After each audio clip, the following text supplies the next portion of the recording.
Objek yang diduga bangkai KMP Tunu Pratama Jaya di Selat Bali terekam kamera bawah laut berada di kedalaman 49 meter. Berdasarkan pencarian yang menggunakan sensor sonar KRI Pulau Vanildo menunjukkan objek diduga bangkai KMP Tunu Pratama Jaya berjarak 1,3 hingga 1,5 nautical mile dari titik tenggelam ke arah selatan. Lokasi bangkai kapal berjarak sekitar 30 meter dari kabel bawah laut milik PLN yang merupakan kabel penyuplai energi ke Bali. Selengkapnya mengenai temuan ini akan dilaporkan oleh jurnalis Tribun Jatim Timur, Aflahul Abidin. Selamat pagi, Aflah. Selamat pagi rekan Siska. Baik, Aflah, bisa disampaikan bagaimana penjelasan dari tim SAR gabungan mengenai temuan baru yang diduga bangkai kapal? Apakah memang sudah dipastikan itu KMP Tunu Pratama Jaya, Aflah? Baik, terima kasih rekan Siska. Jadi benar bahwa pada pencarian hari ke-8 atau kemarin pada hari Rabu 9 Juli 2025, salah satu progres positif dari pencarian bangkai KMP Tunu Pratama Jaya adalah dimasukkannya kamera bawah laut untuk mengecek bangkai yang diduga merupakan kapal yang tenggelam itu. Dan dari hasil perekaman dari kamera bawah laut milik TNI Angkatan Laut diketahui bahwa memang ada objek logam yang bentuknya mungkin menyerupai dengan kapal, namun masih perlu harus dipastikan lagi jenis atau apakah itu memang KMP Tunu Pratama Jaya yang tenggelam atau ada kapal-kapal lain atau yang kebetulan karena di Selat Bali ini kan ada beberapa kali kejadian kapal tenggelam dan sebagian banyak memang tidak terangkat ke atas, dan lokasi yang diduga KMP Tunu Pratama Jaya ini berada di jarak sekitar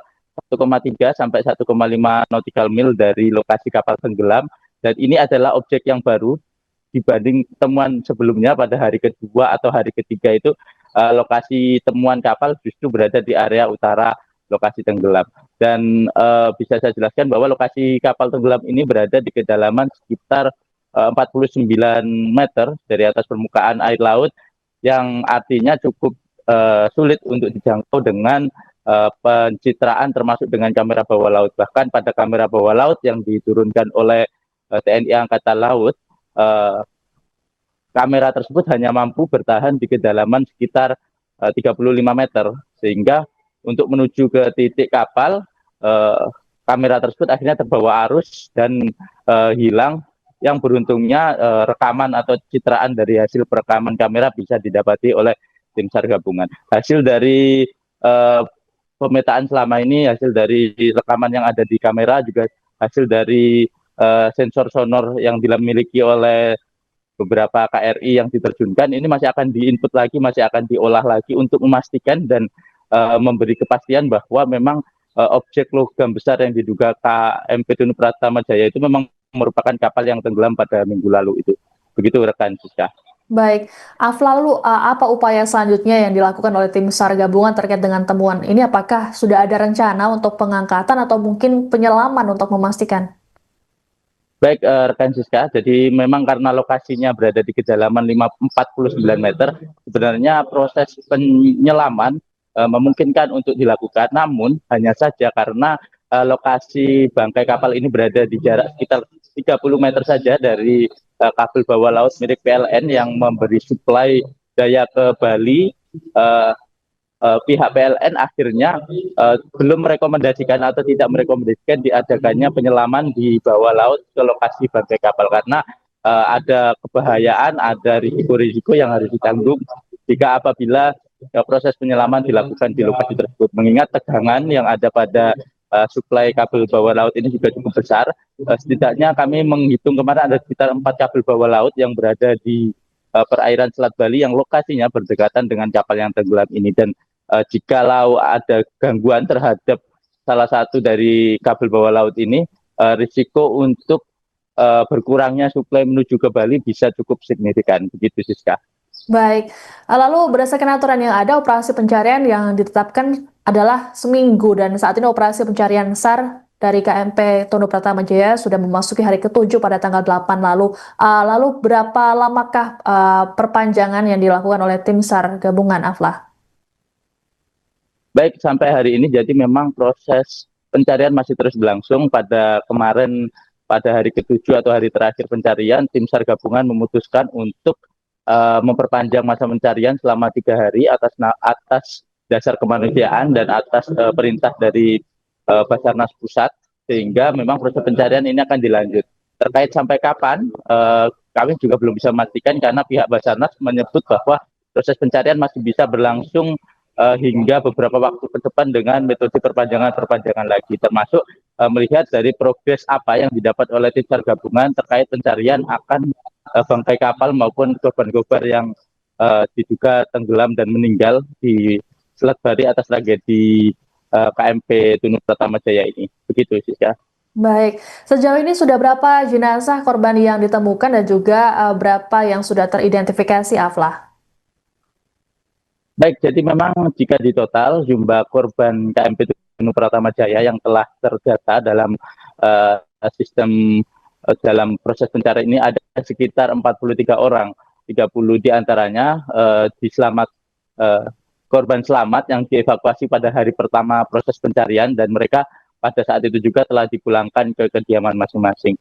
Selain itu ada juga sebanyak 13 korban meninggal yang sebagian besar atau sebagian diantaranya ditemukan pada awal-awal masa pencarian dan saat ini ada juga beberapa jenazah yang ditemukan di titik-titik lokasi yang sebenarnya dari sisi jarak cukup jauh dari lokasi kapal tenggelam. Pada tadi malam sekitar pukul 23.00 tim SAR gabungan dari wilayah perairan Alas Purwo berhasil menemukan sosok jenazah yang diduga adalah korban dari KMP Tunuk Pratama Jaya ini. Namun untuk memastikan identitasnya baru dilakukan proses identifikasi dari DVI Polda Jatim dan Mabes Polri yang proses identifikasinya berlangsung di RSUD Belambangan. Hingga saat ini masih ada sekitar 3 jenazah yang belum teridentifikasi namanya terkait identitas dan asalnya. Terakhir kami menerima informasi bahwa ada jenazah yang sudah diperiksa sebenarnya sidik jarinya dan struktur giginya dan yang lain-lain, namun kondisi jenazah memang karena sudah cukup lama tenggelam di air atau berada di perairan, jadi kondisinya memang sudah rusak sehingga untuk proses pemeriksaan melalui sidik jari sudah tidak memungkinkan dan harus dilakukan dengan tes DNA. Selain itu ada juga beberapa korban lain yang menyusul. Dalam catatan kami pada kemarin ada 1 korban dan pagi ini ada 1 korban lagi yang sudah dibawa ke rumah sakit untuk proses identifikasi lebih lanjut. Begitu, Siska. Baik, terima kasih laporannya jurnalis Tribun Jatim Timur Aflahul Abidin. Kami menunggu informasi selanjutnya dari Anda. Selamat bertugas kembali. Pukul 06.30 tadi KRI Purwofanildo yang onboard tim dari Pus Hidrosal melaksanakan konfirmasi terhadap objek yang kemarin kita duga kuat adalah kapal yang tenggelam. Kemudian hasil dari jet scan sonar terlihat seperti yang ada di slide. Pada kedalaman 49 meter, kemudian jarak sekitar 30 meter dari kapal laut. Kemudian pada pukul 07.30, tim dari WSC Bawah Air dipimpin oleh Kadis Lamair melaksanakan konfirmasi dengan menggunakan kamera bawah air, kamera, menurunkan kamera di titik tersebut untuk 07.30 tadi arus tidak terlalu kuat, tapi ternyata kondisi di lapangan berbeda. Kami menurunkan kamera bawah air sampai dengan kedalaman 35 meter. Tapi setelah kedalaman 35 meter, kamera tersebut hanyut oleh air sehingga tidak bisa terdeteksi yang lain. Tapi sebelum hanyut, kita masih bisa monitor objek yang ada di bawah air.